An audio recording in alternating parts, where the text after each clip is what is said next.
Hello and welcome to Mint's marketing interview series Brand Talk. The series engages with CMOs across product categories to find out the latest trends. Imagine Marketing Services, which many know as BOAT, is an Indian headquartered distributor of consumer electronics with private equity firm Warburg Pincus backing it. Today we have with us Aman Gupta, who is the co-founder and chief marketing officer at BOAT. Aman is an MBA in finance and strategy from the Indian School of Business and went to Delhi University before that. Prior to this, Aman has worked with brands like Harman, which make products for JBL and Harman Kardon. Okay, so I'm going to start. We're going to dive right in, Aman, and I'm going to start by asking you a bit about the whole COVID situation. Hmm. Did you continue on with your marketing channels at that time, or did you have to sort of pull back a little bit? No, so we did not pull back at all on the online front, but on the offline front, we did pull back. Uh, because online people were still buying, and in fact, if you look at the work from home and study from home and all that situation which started arising, the demand for headphones actually went up. So our campaigns also went up. Digitally, we amplified on more platforms. But offline definitely was closed. So offline we didn't do much. The events we didn't do much.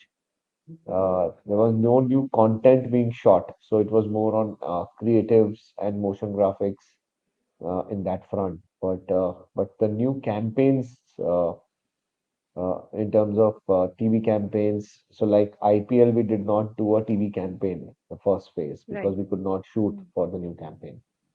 But other than that, we did the marketing we wanted to do. Okay, got it. Now, did purchasing continue? You mentioned a little bit in the earlier answer as well, but Yeah, all through the COVID period, did purchasing continue? yeah. Purchasing beach में there used to be, sometimes there was only essential allowed, so headphones were not under essentials. And at that time, I think it was more in the first phase of COVID first wave that we did not do anything. We were not allowed to sell anything. But I think in the second phase, e-commerce was allowed. We did not have a full stop on our delivery. So purchasing happened, and in fact, there was more transition from offline to online, is what I feel during the COVID waves.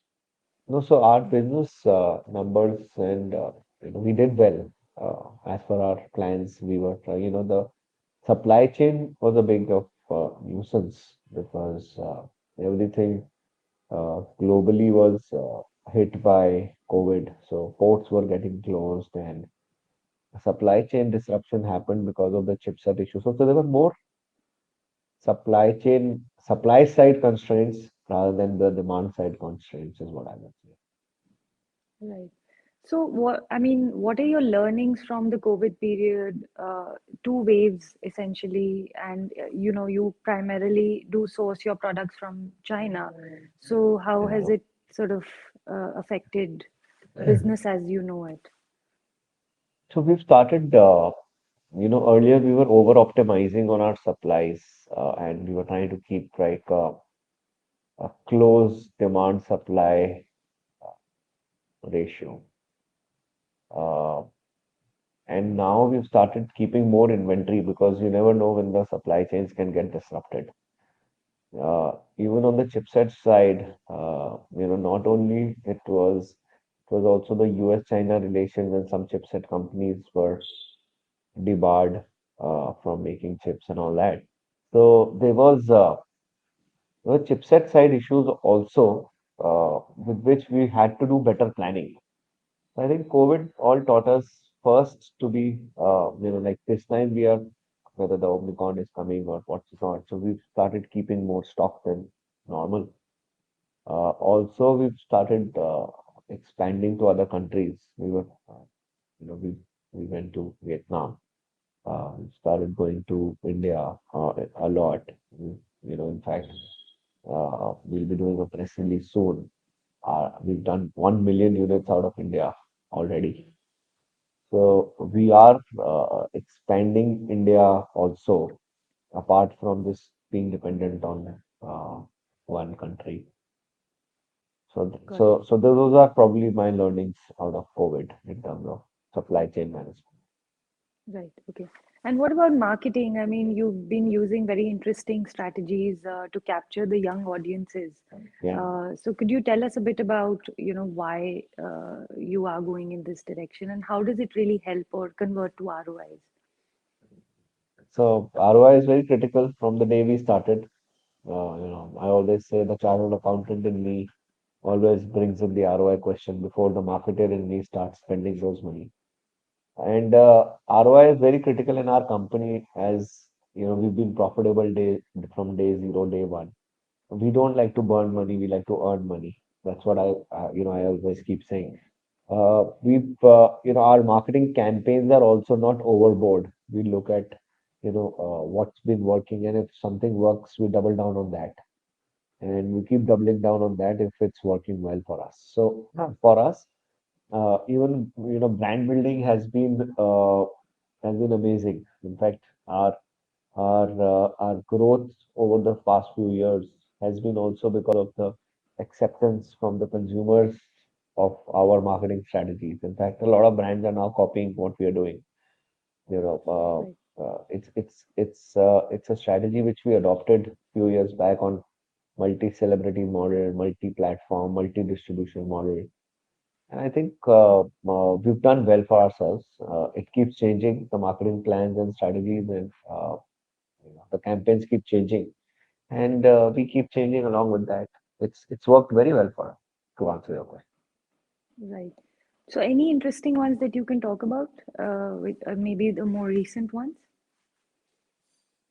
Yeah, so we've just done something with the current one which is happening is the one with AP Dillon. He's a global sensation nowadays with the youth, and he was the first time he was touring India, and we Right. brought him to India along with Book My Show. We've done this tour all over India. It's been received very well, and we've done some brand campaigns with him. And as a youth-centric, millennial-focused brand, uh, the stars keep changing for these youth, right? And Right. he's an upcoming sensation, and his songs and his way of music has been well received in India now. And I was surprised even in Hyderabad and Goa, all his shows were sold out. And I've never seen such a good response on our Instagram, Twitter pages where we did contests for the boathead community. It's done very well. And before that, we did another campaign, uh, which was What Floats Your Boat with Karthik and Kiara. And this we did with the second phase of IPL this year into how how these celebrities say that the campaign was. I'll give you a small example. The campaign was something like uh, uh, there are people, there are these dancers, right, and they dance and they are social media influencers, whether you're on the big screen or you're on the phone, on the mobile as a small screen.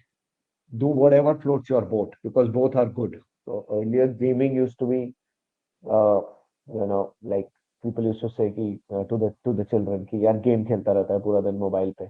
Now people are making careers out of gaming, right? So the story is something like Hardik says that play whichever game, whatever floats your boat, play that game.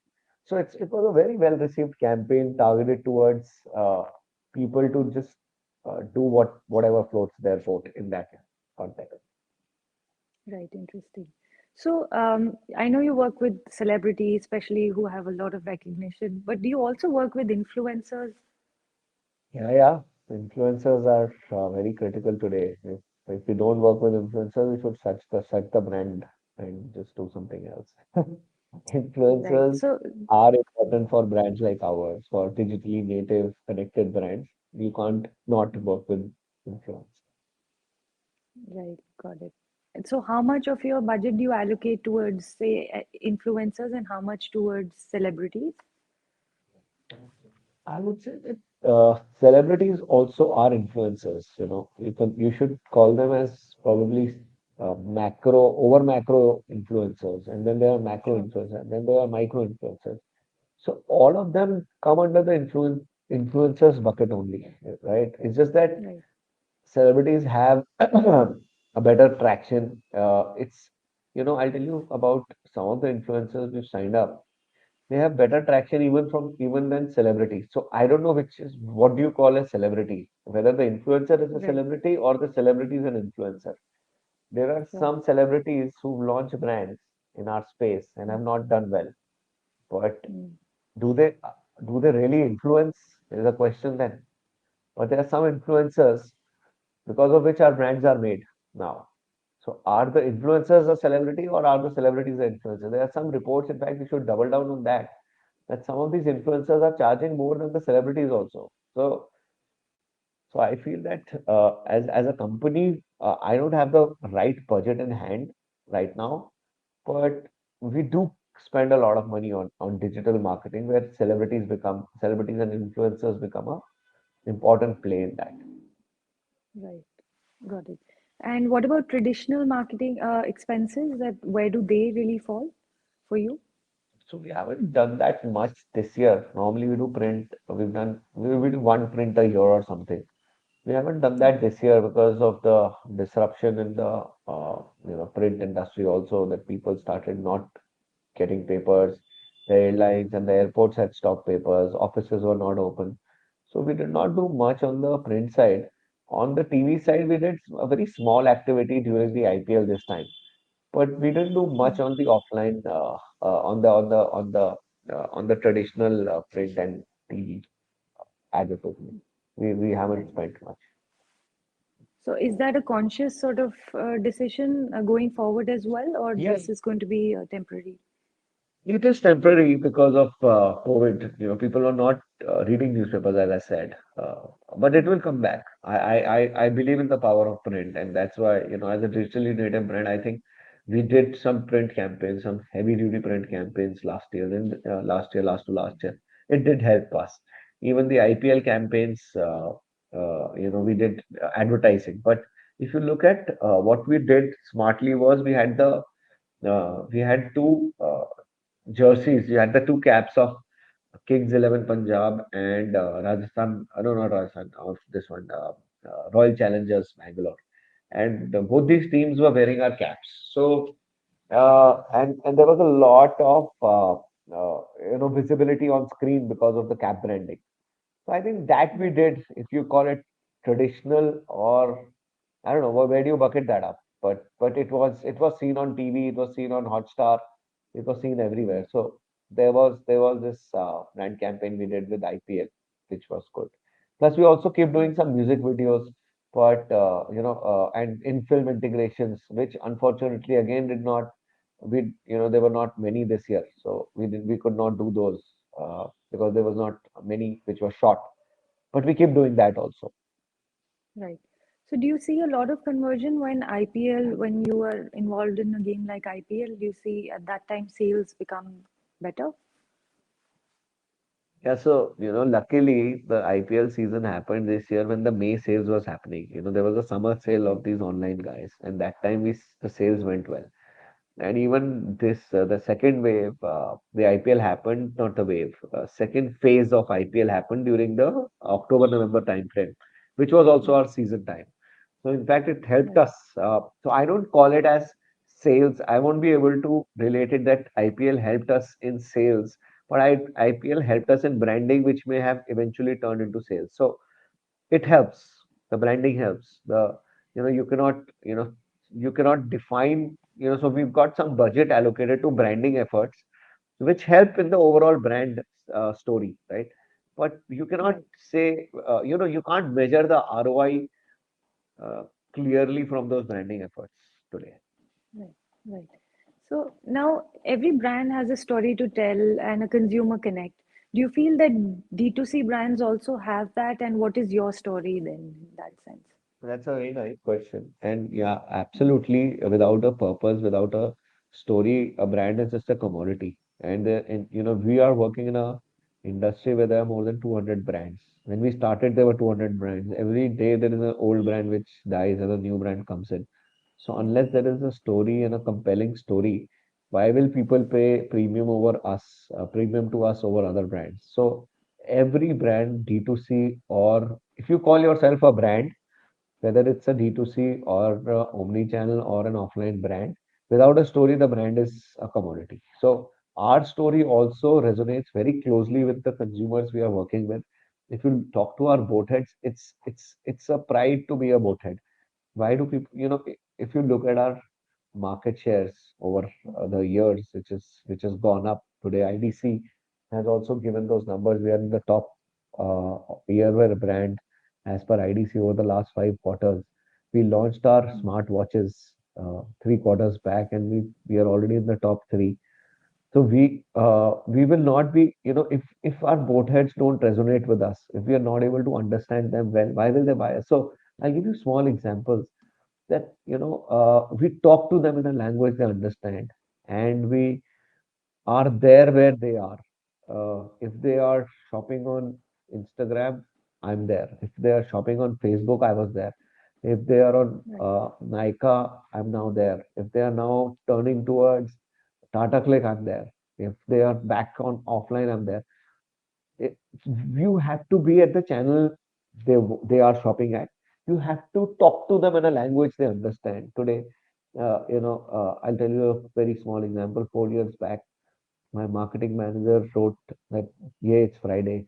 And I was like, dude, yeah, it's Friday. And I was like, dude, it's Friday. It's not called Friday.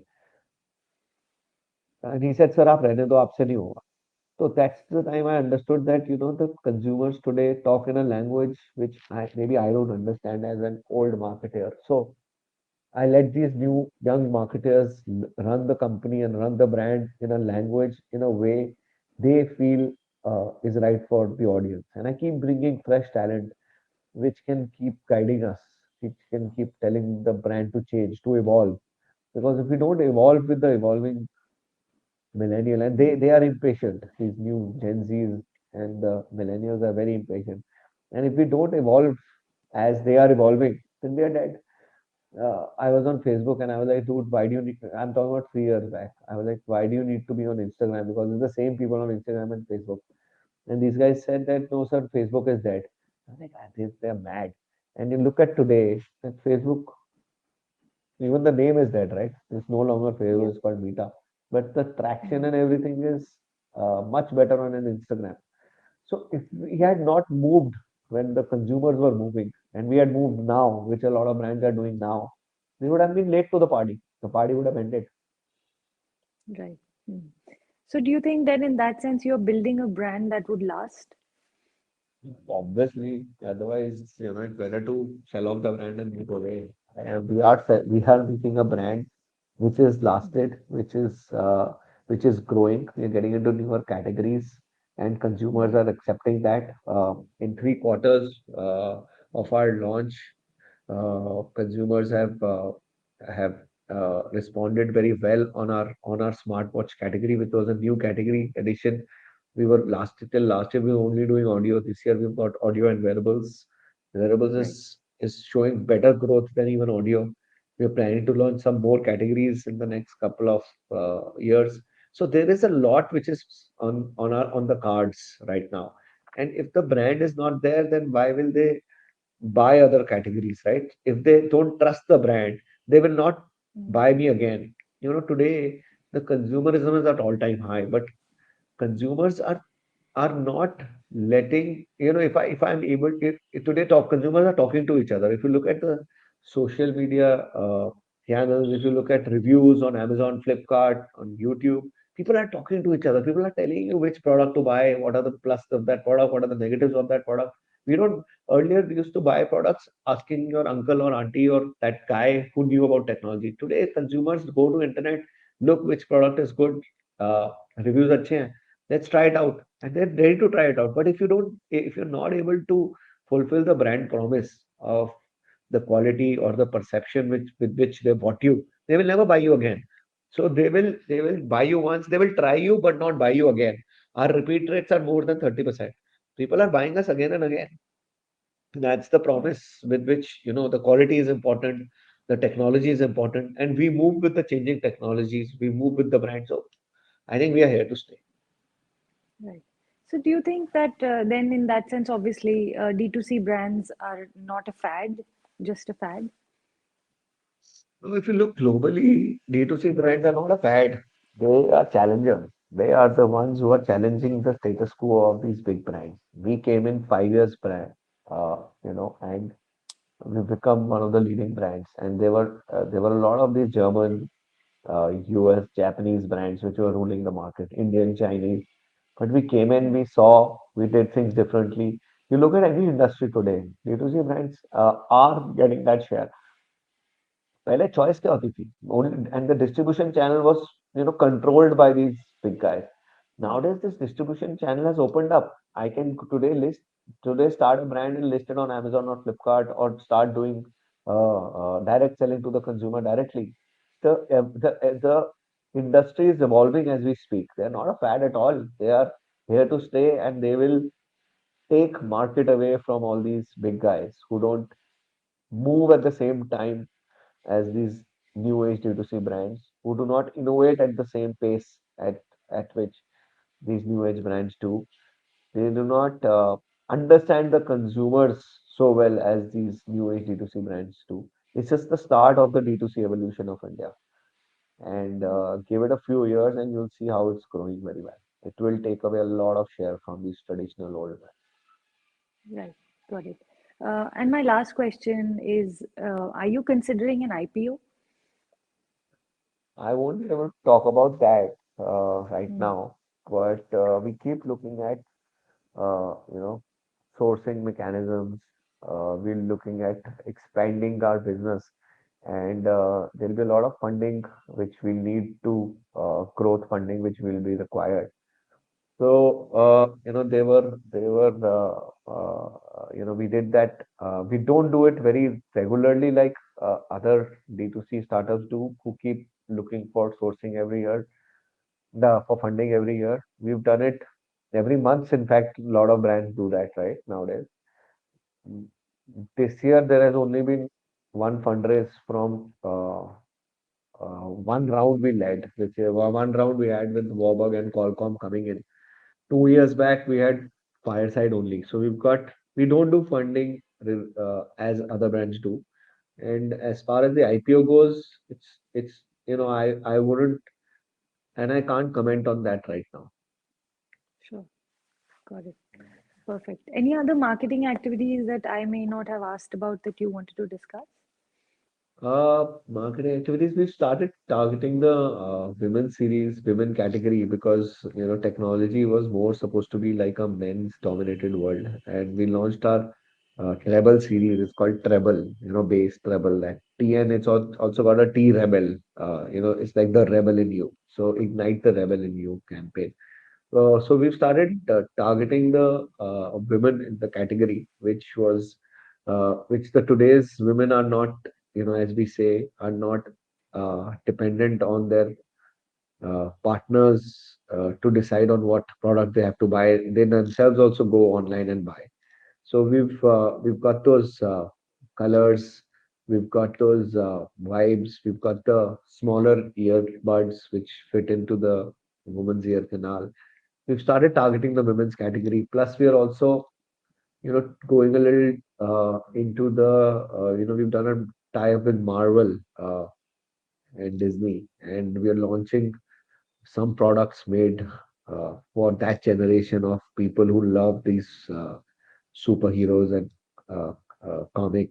So we're doing very different things this year. Right. Last year we launched the Masaba collection, which was designed by Masaba, and that's Right. done extremely well for us, and we've extended that cooperation for another year.